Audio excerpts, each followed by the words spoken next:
اسلام آباد وزیر petroleum doctor مصدق ملک نے روس کے ساتھ خام تیل کے معاہدے سے متعلق خبروں کی تردید کرتے ہوئے کہا کہ ماسکو سے ایسی کوئی ڈی نہیں ہو رہی۔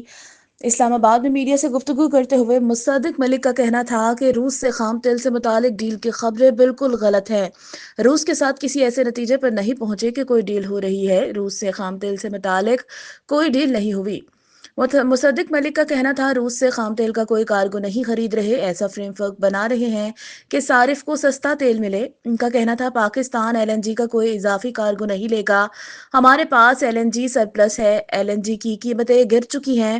وزیر پیٹرولیم کا کہنا تھا پاکستان اپنے 5 ایل این جی کارگوز مؤخر کر چکا ہے، مزید 5 ایل این جی کارگو کو مؤخر کرنا زیر غور ہے۔ بجلی کارخانے ایل این جی نہیں خرید رہے، اس لیے گیس اضافی ہو رہی ہے۔ درآمدی گیس مہنگی ہونے کی وجہ سے نجی شعبہ ایل این جی کی خریداری نہیں کر رہا۔